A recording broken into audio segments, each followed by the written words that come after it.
In this guide, I will show with you step by step how to log in online in TymeBank. So guys, go to Google and search for TymeBank.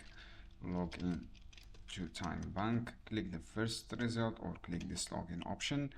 After that, friends, you will see this page just like this. From here, friends, enter your ID number. After that, enter your password. You have two options here, ID number and password, and then click login.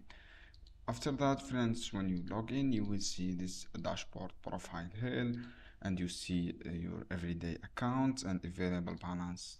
And then if you want to log in the app, just click the bank app and then download this app on App Store or Play Store.